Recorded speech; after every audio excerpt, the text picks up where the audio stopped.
So the outline for today, we're going to learn from scratch. How many of you are familiar with Dynamo? Okay, that's good, excellent. So I'm just going to jump off that really quickly and jump to the things that may be a little complicated.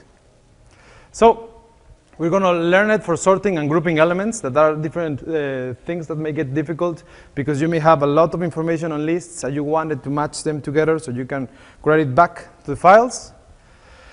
We will learn how to visualize data and transform schedules, how to rename or change settings in any parameter you want it. It depends if it's only read-only, can be, but we can set up a new shared parameter and then add information to that. And set some overview behaviors for construction model. So there are some other courses I have that it's about geometry, having complex figures, using it for clash detection, for general modeling, for infra works and making roads and things with those, analysis Revit, and for 4D simulations with Navisworks, 3D Max, and making elements by elements. So that will work for scheduling software. So this is beginner, but we will get it since everybody have heard of it. I don't know how much you have jumped into it, but still we can see it. If I'm going to make some pauses for questions, some quick questions in the go, so we can fix it. Okay, yeah. So Dynamo is now part of Revit in 2018. They have it already. When you install it, it's Dynamo with Dynamo Player. So that will really help you to start making movement between what it's to experiment and to play around. But also if you use it with Dynamo Player, if you have already a workflow set, you can just save the same file, open it, and press play, and it will repeat, or we'll use it with different things. So we will be focusing on analysis for Dynamo and Revit. Just the main idea is learn to review, extract, insert information. We connect Excel files, set overrides to analysis, and use it for multiple sorting. So basic concepts. I'm just going to start from scratch so everybody is familiar with the concepts, and that can help it. So Dynamo is located on Managed Staff. It's version 1.3.1. So you go just really quickly. You go on Manage, you have it there on Dynamo with the Dynamo Player around. And then from that, it will open. Just need to check the version because if it's not up to date and the packages are not up to date, you may find some crashes where you're trying to test things. So keep everything as up to date as possible, and that will help you. Well, that will avoid having crashes where you're trying to work. So you have these areas that it's the file, the recent ones, some samples, and some references. And then we get here into the main performance place. We have this space that we have the graphics for being three-dimensional or being with other elements. We have the toolbar here. I'm a little fighting with myself. Okay. So then we have all the functions that we have. It may seem a lot, but it's because there are too many, and each time you download a package or get some more information, it keeps getting crowded. So really useful to use on the top, your search bar, or with the right click on the screen as well, you can search for functions so you can call it back.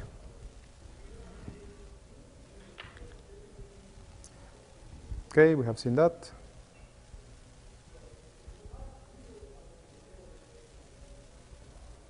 So the basic behavior we have is we have a node. Those nodes will be connected from one side to the other one. We have a running set that it's to be manual or automatic. It depends on how much information we're handling. Because we will be taking information from a big model, recommend you to use it manual, because if you save it somehow and it has a problem, when it opens again, it will try to run it and you may lost your information. And for the nodes part, it's really easy just to pull up over it. It may tell you what you need. I'll just going to pause it a little.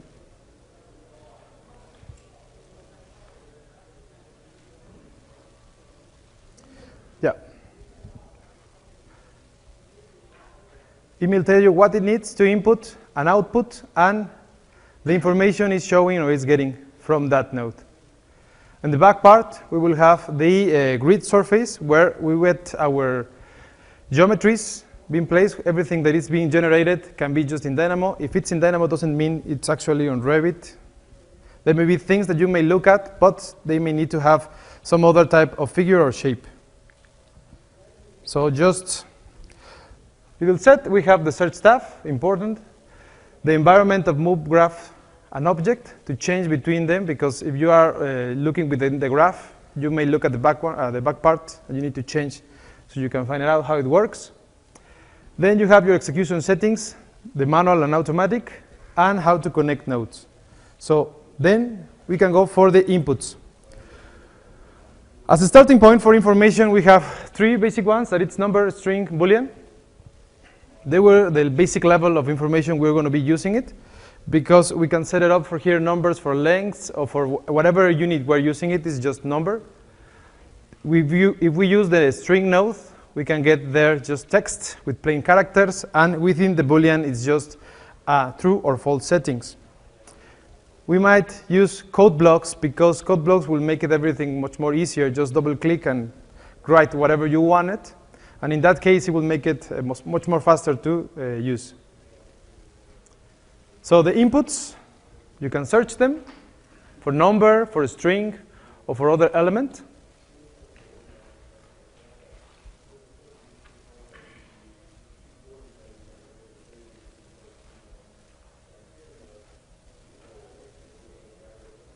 See the three of them. Or you can look at it on the core settings for input. As you can see, you are clicking, you get the node, and then you can start getting there some information. You can also use number sliders or integrated sliders, but just in case you're changing things.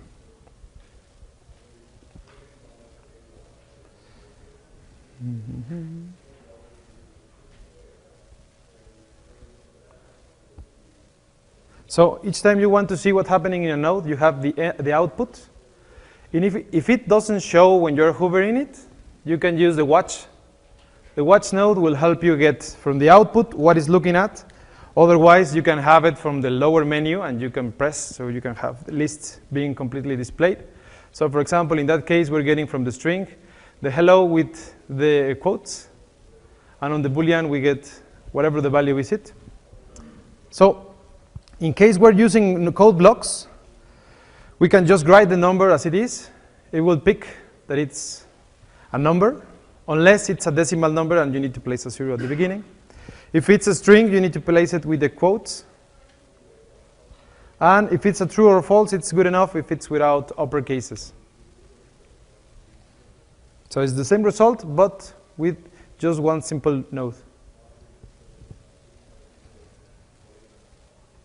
And as you can see here, we have this menu bar that opens. We don't need to open the watch function. We can just do it from there. That will be really helpful, because when we're deploying or we're getting the function getting complicated, what we will need is to check where was the problem, what is giving me data, what is having some issues, and how we leverage those levels. So then, first thing we need to get is understand lists and sublists. So the easy one, and just starting from scratch, we have the sequence and the range. Those two will build really quickly from some data, a list. So for example, I'm using a code block getting there from 0. Having 8 numbers with a step of 2. So it will do from 0, 2, 4, up to it gets on to having 8 numbers.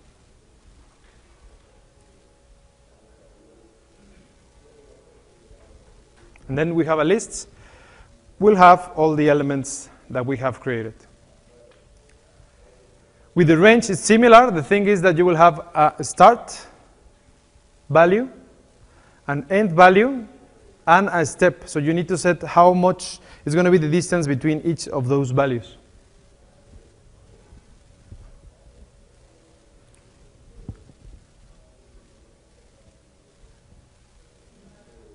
So we see it, and we have those two lists, one list and the other one.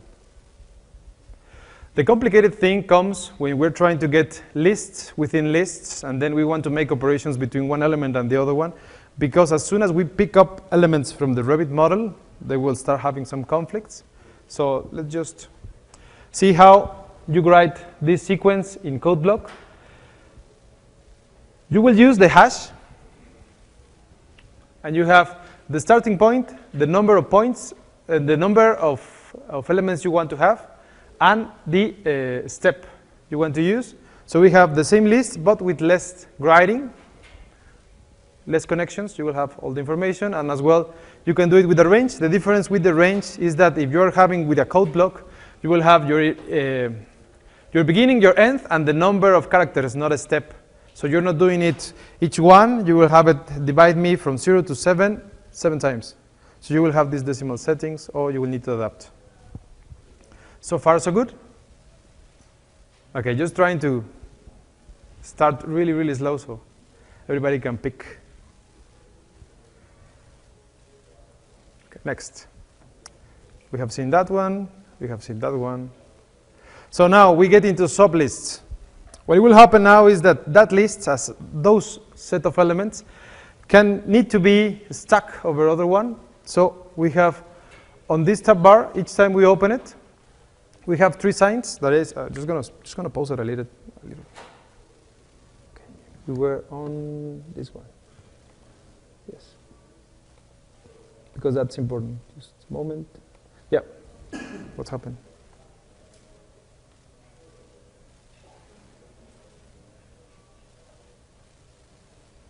Just because it's double. So just, yeah, that's it. Yeah, we have these signs. It's really important because each time you have a plus, that means it's a function for creation. If you get it for a lighting, it's an action that is going to be deployed over the data or the values you are performing. And if you have a question mark, it's going to be a query. So you're going to pull for that element things or information that you want to use it later on. So I'm just going to continue with that.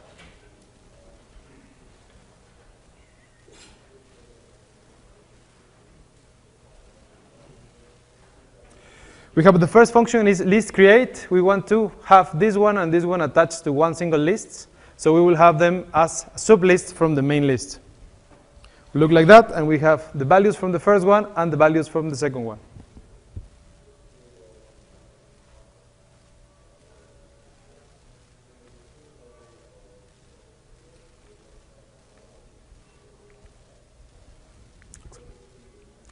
So then we need 2 functions. The first one is flatten and transpose. If we want to flatten all those list elements, we have the 2 of them, and we want them to be just one single one. We need to use a flatten. That function from lists goes from leveling. So we can set up the list to lower down 1 level or lower down 2 levels, depending on how many levels we have on the list. Or we also have a flatten that it's built-in function, only grabs everything to the global setting. The list transpose, on the other hand, will mix the values from those 2 lists, so creating the number of elements multiplied by their settings. So for example, we have here 8 elements, and 8 on the other one. We will have now 8 lists of 2 elements.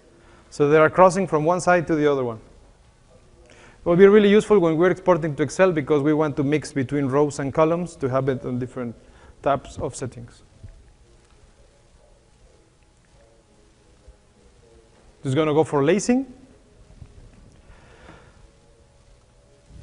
Lacing is a function that almost every node has, and what it will do is multiply elements with a relationship between them. So we have 7 elements in the first list. Now it's 8 elements on the first list and 2 elements on the second one. So we are multiplying them.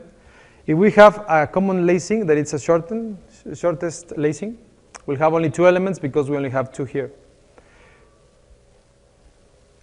If we change the lacing to become a longest, just going to wait a little.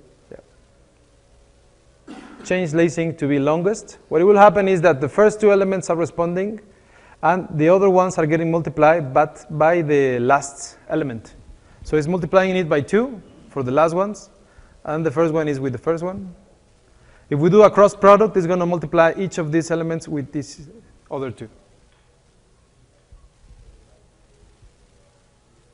So far, so good? Questions? Okay, excellent. Just the same result. And a function from 1.3.1 of Dynamo is that now we have leveling. that is these arrows you see on each node. It's a leveling arrow. So we can start making the query or making the product, not by the basic level we have, but we can change it. Instead of being the level 3, level 2, we can set it to level 1 or have different results being playing with those. So for example, in that case, we're changing the level, turning on, and we are multiplying these numbers by the first one, or we can be doing it with different types of leveling. So it may be the case that you don't want to flatten the complete list to have a 1-by-1 multiplication. So you will need to take care of the leveling yourself.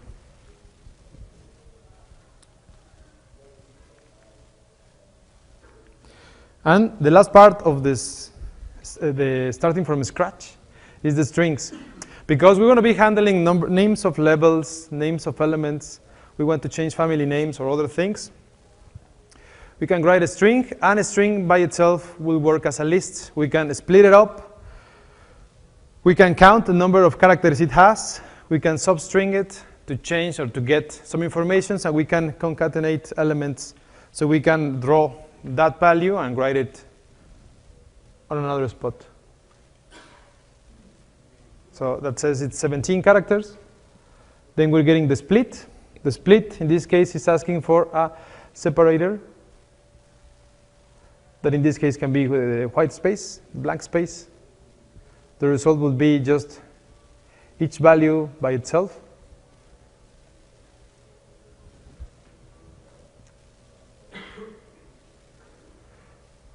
Then the concat of strings can help as well as the create list. We can press plus, and it will have a lot of strings getting together.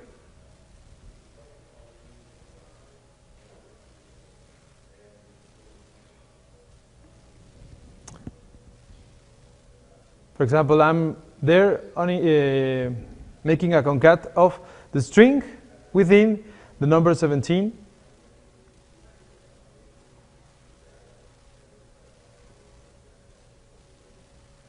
But as well, if we have a list and we're having a concat, what it will do is put everything together. So it's having all the values being attached by themselves.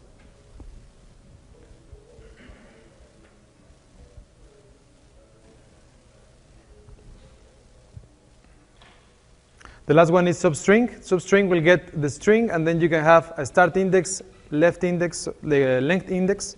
So that can give you just part of the basic string. So you can take data from whatever you're getting it in the model and then pull it and write it on another value.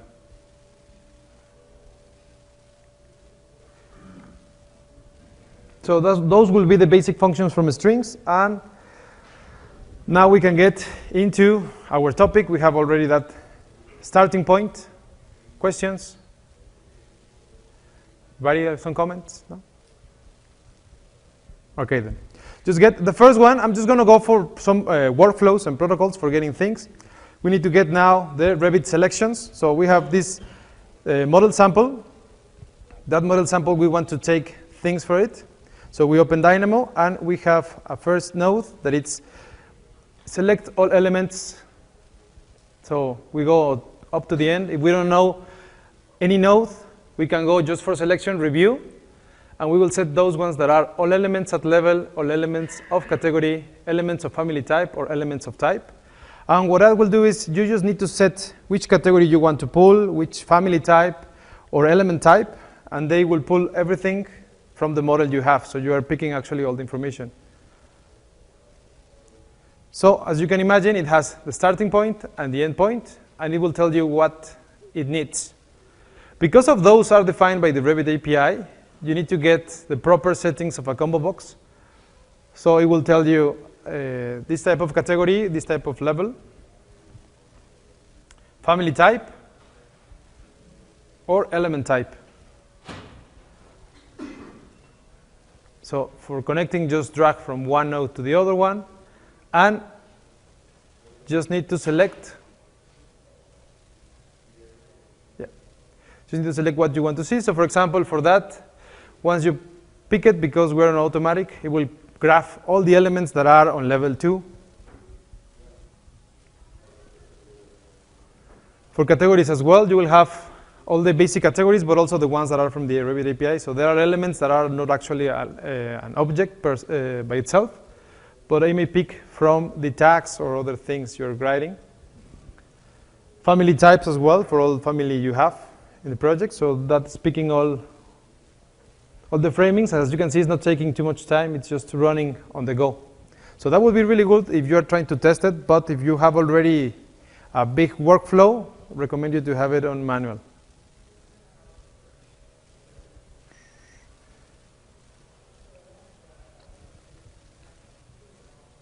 So we'll go for that one.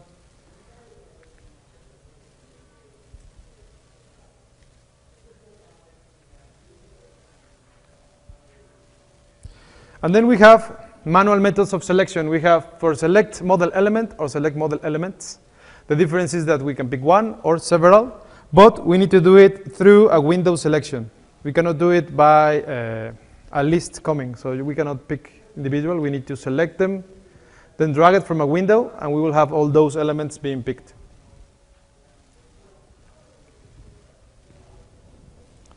As we can see, it drags the ID of each element. So if we close this one and open it, it will look for the same element. If it's different, it won't use it.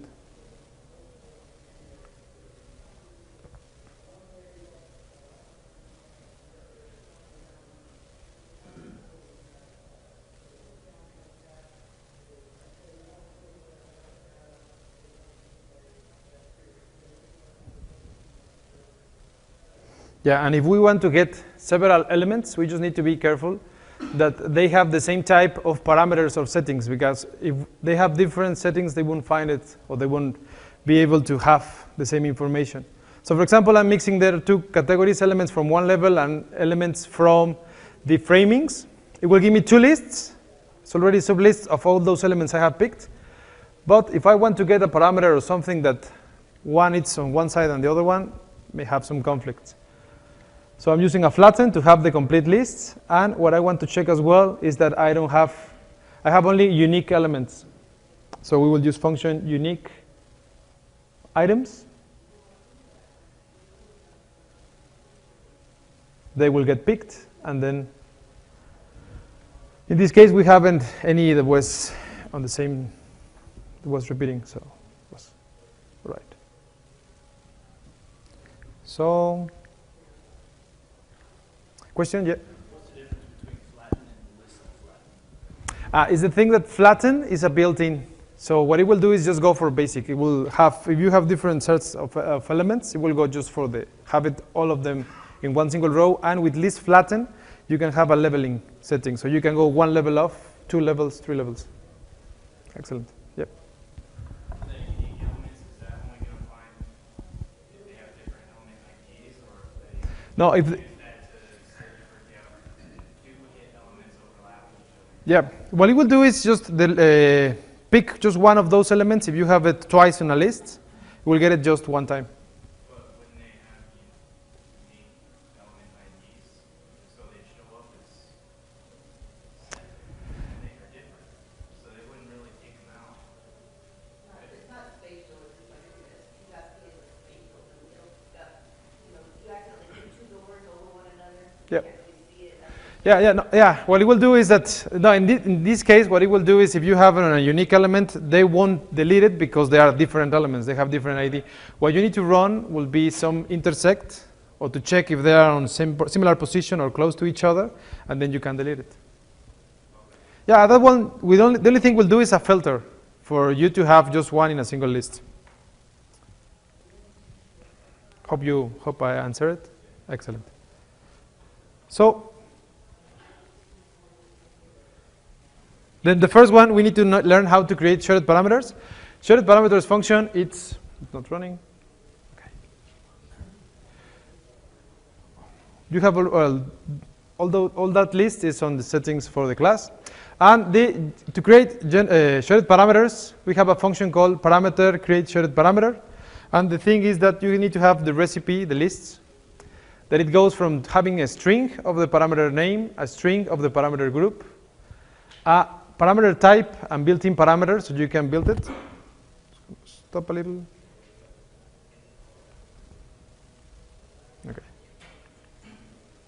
It was just too quickly.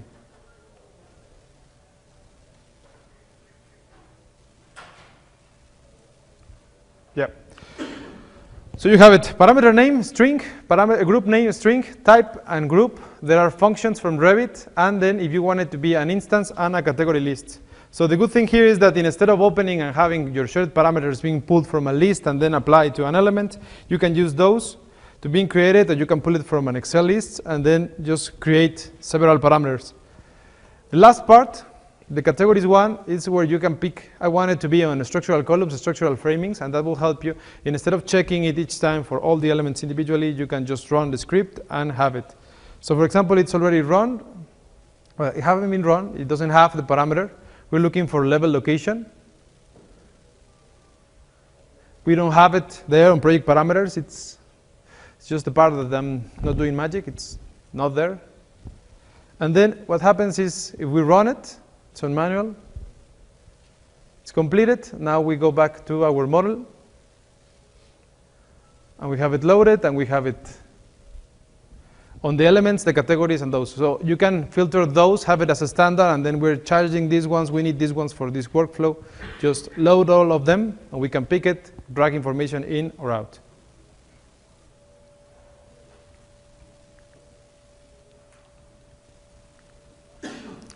So then we have the parameters get set.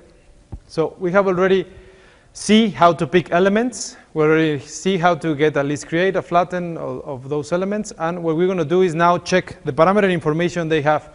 We need to use a function that it's called parameters. That it's element.parameters. Just going to wait a little for myself to catch me.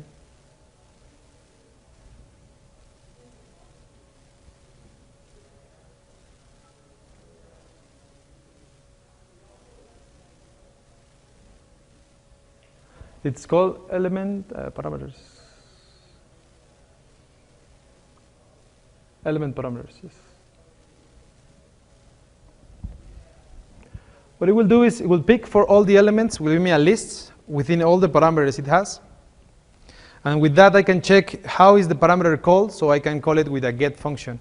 The get function will bring me all of those data of all those elements together. Just checking.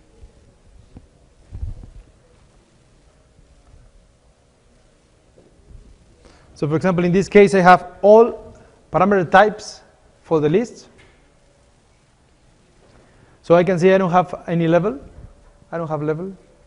I have it as a reference level because there are structural framing. So they're actually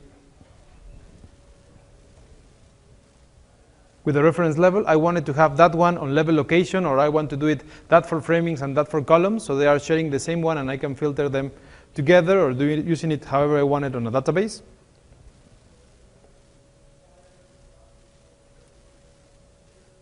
And I get the function, it's get element get parameter value by name. So the only thing missing there is to have the connection between the elements and the connection with a parameter. It's element, and that's the set one as well. So just connect the elements, and we can check it's a string what it's asking me, so I just want to have the reference level, set it to connection.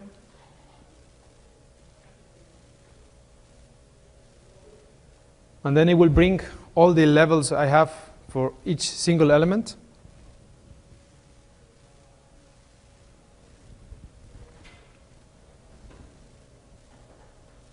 Then in this case, because the element is the level is an element by itself, I needed to have a function so I can call their name. It's level.name. With that, it will bring me the strings. And with those strings, I can write it on my new level that I have already created, the shared parameter one, the level location. So I just pick it, the parameter name with the values, run it again, and now the reference level is as well set on the other ones. So what you can do is if you mix it with locations, with settings, you can have it, these ones belong to this area and other sort of things. So I'm just going to keep building functions to the other workflows. Questions? So far, no? Okay. So we have it there. They have it already written on elements.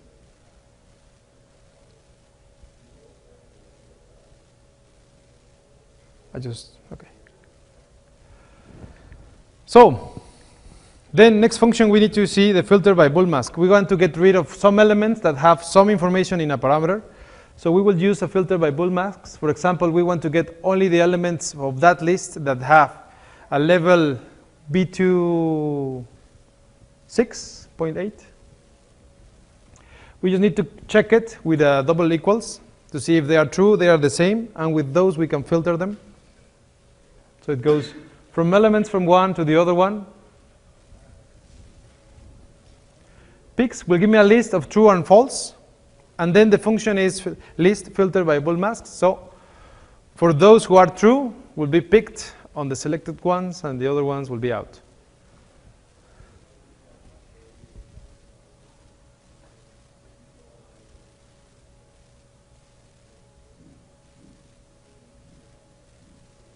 Will give me two lists. The first one will be with the positive result, and the other one with the ones that are not the same.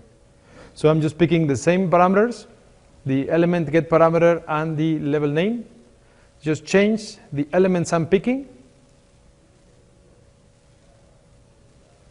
but this time with the level location that I already written on the model, and it will show me something like that. Instead of having all the elements, I only have 76 that are the ones that are corresponding to that filter by bull mask.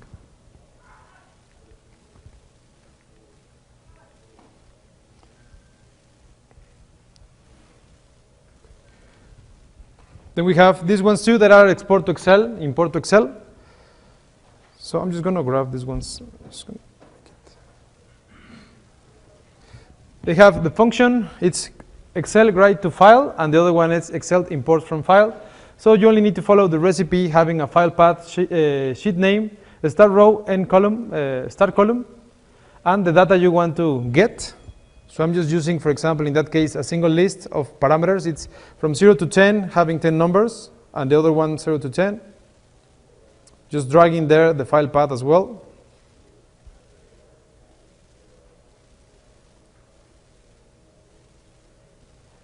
Giving a sheet name.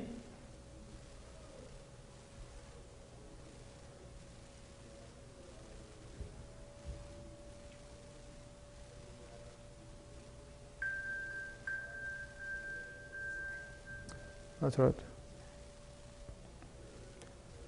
And what it will do is it will start from 0, 0, because it has it on the 0 start column, start row, getting all those information. So just to look at different, I change it to 10 to 50.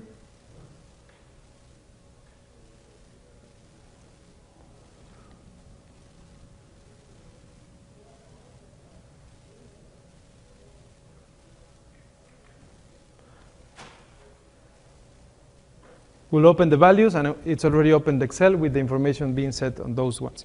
So if we're picking it from the Revit elements, it's getting from a list and the parameters. You can play it around from one way to another one.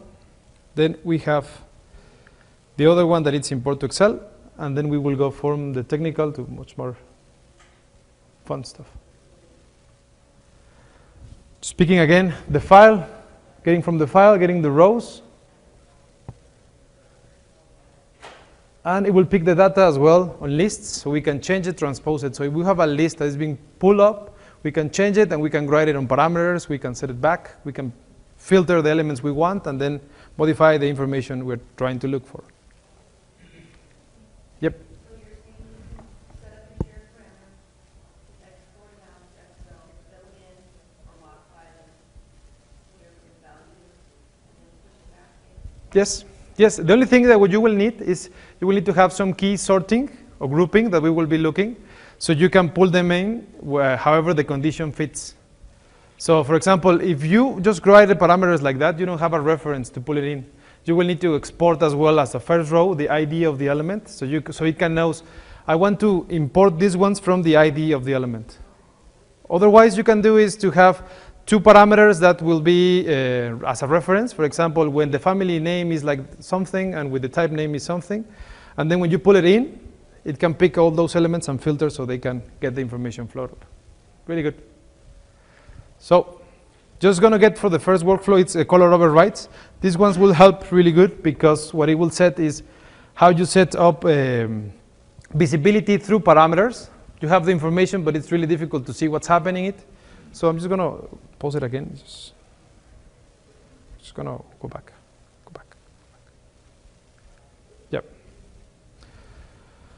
So in this case, I have already separated by groups. We have the selection one. We're checking all the structural framings getting picked. We have, again, getting the values. We're trying to get the reference level with the parameter value by name. And we get the name. We have already seen these two. We're getting now mixing everything together. So with that list, you're using this function that is list group by key that will set up all the elements, but also the key elements that we need to pick. So they will have a mapping range. So for example, I want to know how many levels I have in the project, but each single one has a value. So with that, will give me all the values I have and all the key values I'm checking with. So we have this function that is a mapping range. We're getting the count of number of levels we have, and then using here a range function. Just gonna, yeah.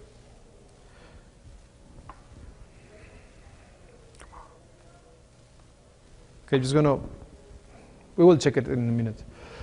And then on the upper part, we have the mapping keys. What we want to find out here is which one will be the reference. So if we set, for example, a value that level 1 is equals to 2, we want to know that how all the elements will get that 2 value, the final result. So for that doing it, we need this function that it's called for mapping. We are actually comparing the keys unique we have with the values we got from the reference level. So for example, an object is on level B, 2. We want to check it with all the unique keys. So we can now, that element will correspond to the unique key of 0, of 1, or 2.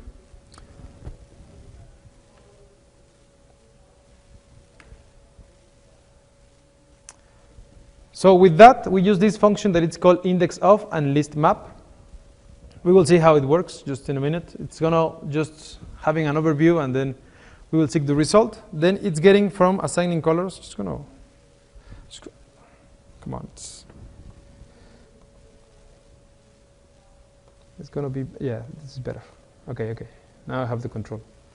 So we have here the mapping. Come on. Oh no. Okay. No.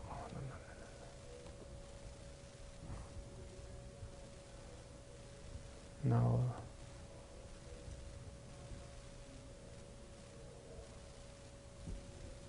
Just a minute.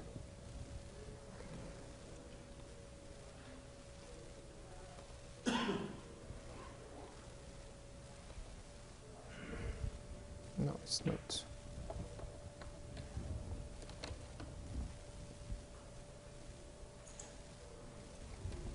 It's going, yeah, okay. Okay, just do rush it.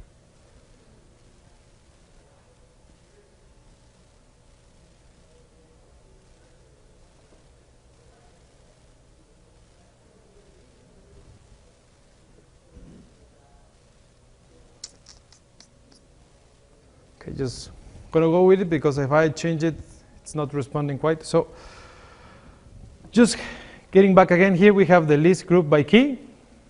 We get the values.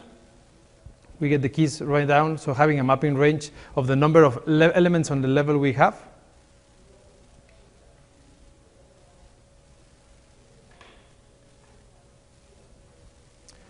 So it's creating a sequence from 0 to 1 using the number of values I'm using it. I'm just picking it from the number to become a sequence.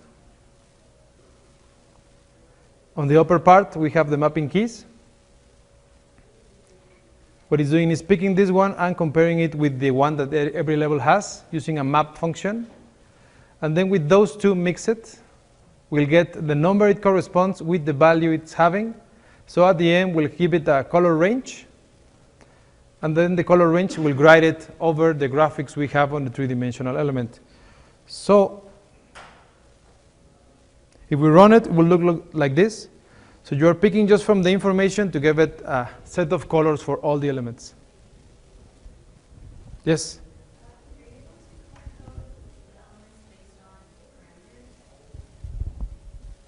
Yep, so you want to have different colors? Or?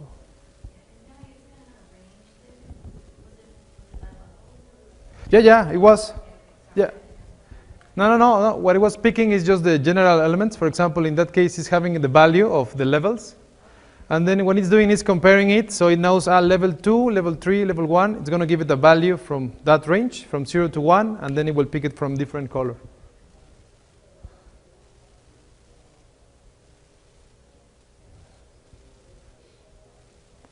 That's reviewing the list map. It will give us an example from, instead of having it as a number, it's giving me an index where it's true. So it looks and says, okay, this one is from level 1, level 2, level 3, level 4.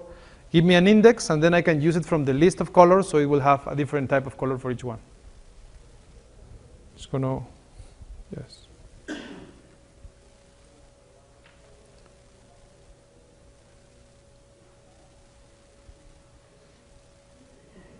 For example, we have there the mapping range. So what is happening is we have 12 numbers. We need to have it a value from 0 to 1, so they can pick the different set of colors we have on that.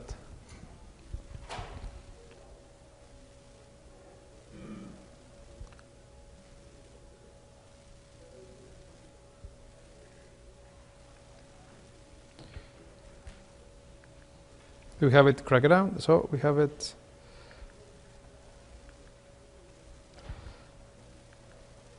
The list of colors and the final result. So let's go from some sorting. We have the Dynamo packages. It's available on the upper part of Dynamo. In this example, we're going to do a sorting of elements.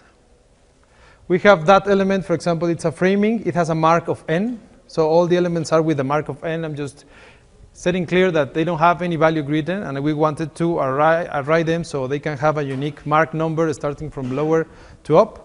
So we have a Revit selection of structural framings getting connected. Then we're using this function that is getting the element get location. In the case of framings, we don't have a point for itself because it's a framing, so it will have a line that says from a start point to end point depending on how we're working it. So we're picking from this function curve point at parameter, the 0.5, which will be the middle point of that line.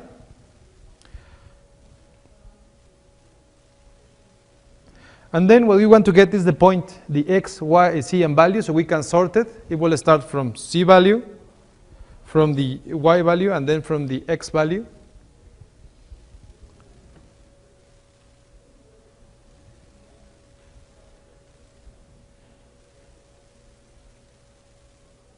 Y and Z.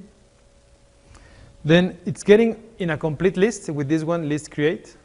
It's using a math round because maybe if the point is a little bit moved and it has a different type of decimals, we want to shorten the list out so they can have the same result and the sorting would make sense.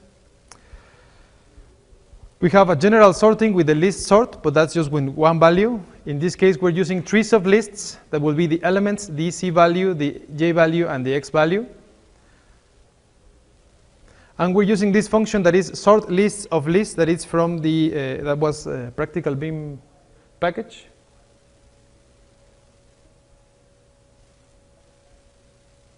So if you get there on the packages, you may have it for downloaded. There are really good recommendations for those. Just going to get it from downloads, and the most downloaded is Launchbox, Archilab, Clockwork.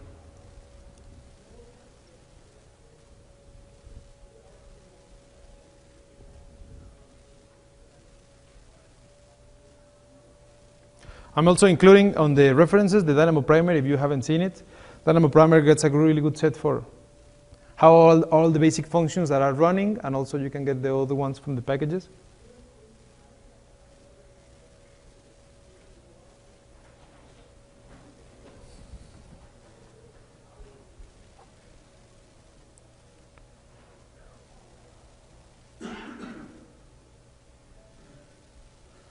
Then just want to run it. The multiple sorting will get the elements we want on the order we're looking for it. That's the practical BIM. Sorting, sort lists by 2 levels, 3 levels, 4 levels. And also, if you change it, you can just edit the Python code to get more than as many levels as needed. Then it's doing a sequence naming. That it will do is, Once it counted, it will give it a number from 1 to whatever it has, and it will add an F to the value. So it will use it on the mark element setting, and it will write all of those. So you have 3040, yes? No, it's going to do it from the Z, Y, and X value, from the position. So it will pick it from the project base point, because that will be your 0, 0. So from that, it will get the ones that are down, up, whatever you get it. You can also sort it if you set one element to be the pivot, and then having a closest distance to those elements, so it can get all those values. So for example, in that case, now all the elements are being written on the mark value. It has F3032, but you can split it by levels, and if you use the filters or the settings, you can start splitting all those settings of code. So I'm just going to jump to the other one.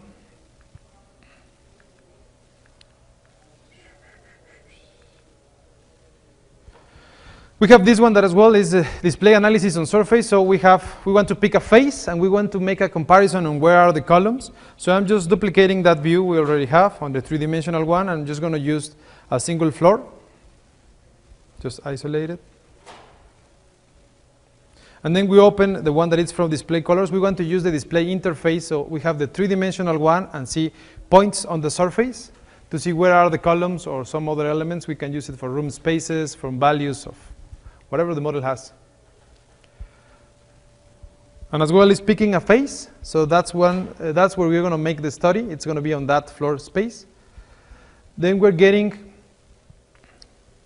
the element selection. That will be all the columns. I want to see on that floor where is the zone of columns and where are far from it, which a distance of a value distance.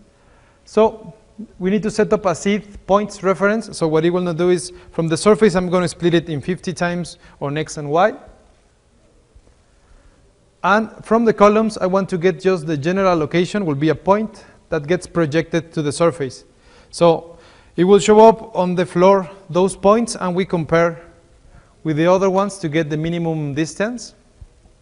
For example, it's a vector C, so it goes up or down, whatever it needs. Again, another flatten. Then we have a geometry distance, so it compares where is the column, where is the point I want to check, which is the minimum I have, to see how far we are from that point. And then we're using a function that is point analysis display by viewpoints and values. So that's really helpful if you want to check where's the areas with less, separate from the columns, separate from framings, some other spaces. Just using the same settings, name and unit type, length.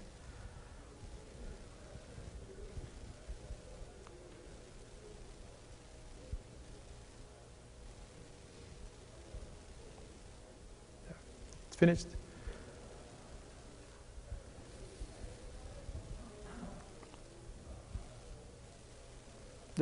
So now we move it, we have it, all the points there, but they haven't shown a value, so we need to use the display settings from the properties.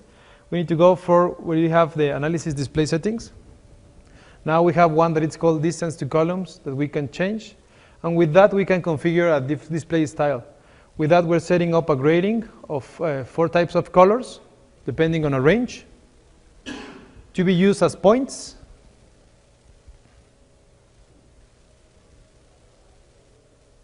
We can change values, add, or some certain colors of distance of properties parameters.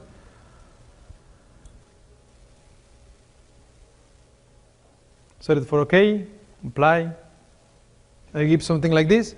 So we can see the areas where the columns are on the purple ones, and the ones that are on red are far, having that distance. So it can give an overview, and you can have a view for different types of elements. So it gives you an idea of how everything is working.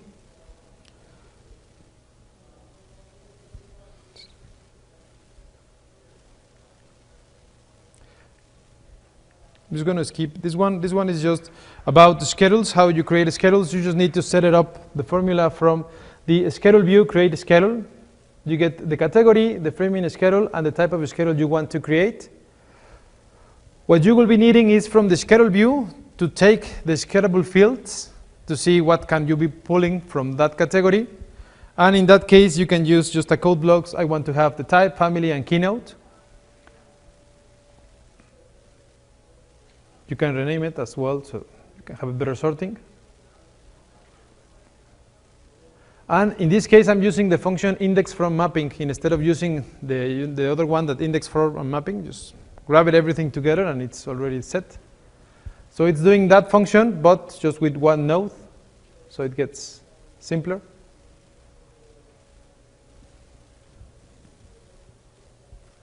Index from mapping.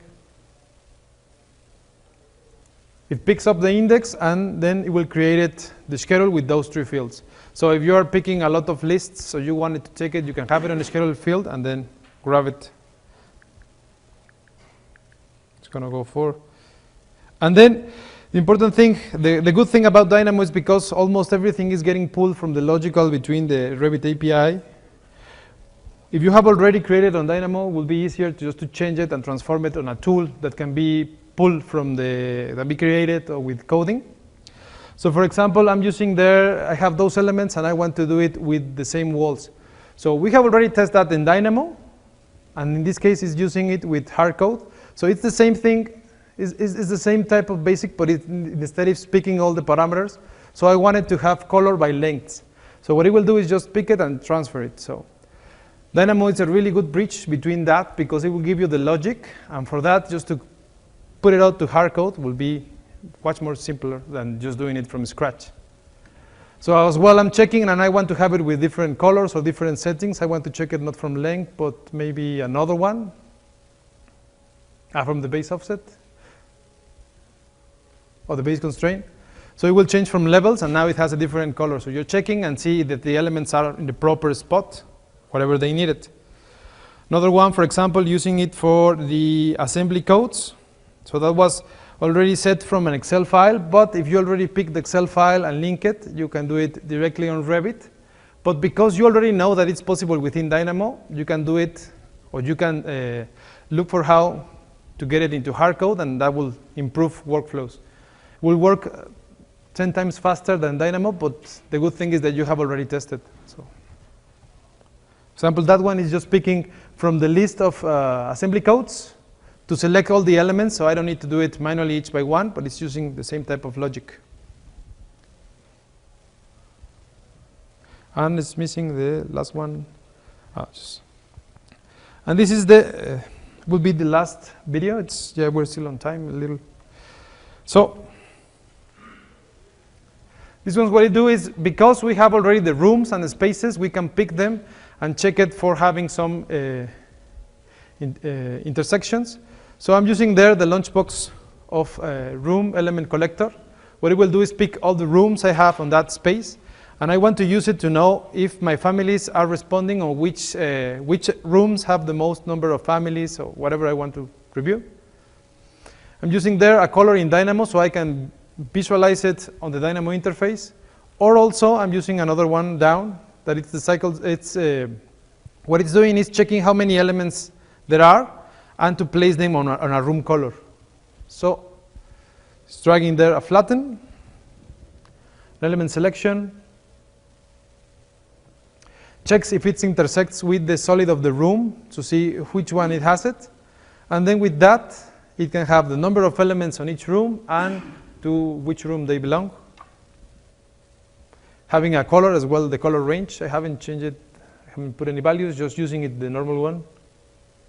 And then in that case it will display. The other one will go with all the elements it has. We'll review, okay, the first ones are from room A, room B, room C.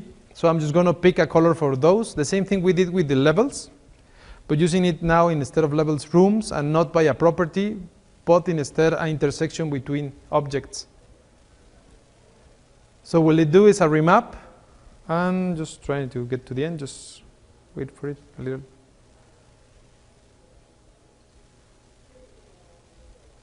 It's giving a remap, having the override colors in Revit.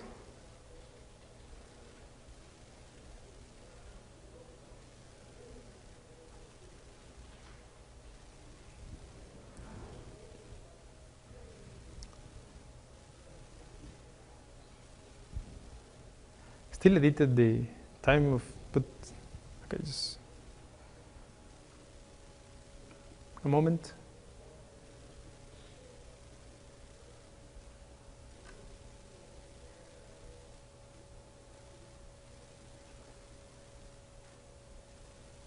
Yep. So it picks, and in this case, it's not a value for each single one, but the value separated for which has the least elements, which has the most. These ones will be the most, these ones will be the least, the one that is smaller. And as well, if those are collected, you can read it again in Revit and review it by space. So you're actually in management of things that aren't there in the model, but you can look at and see, have an overview of how is your data being displayed.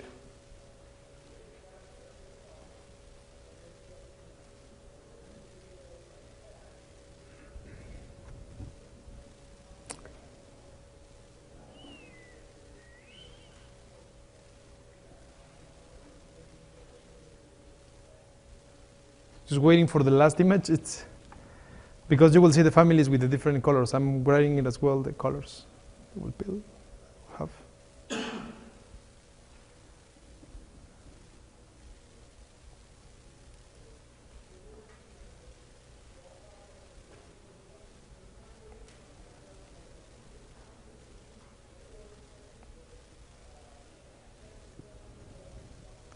Okay, and then you have it like this. So you're actually looking where are the rooms being separated and which families belong to each room using a parameter of intersection. Okay. Like that. And there's also other examples of these ones, but we are a little out of time. Hope you have liked it. And if you have any questions or any other comments, we can sit a little and have some talk or whatever. Thank you.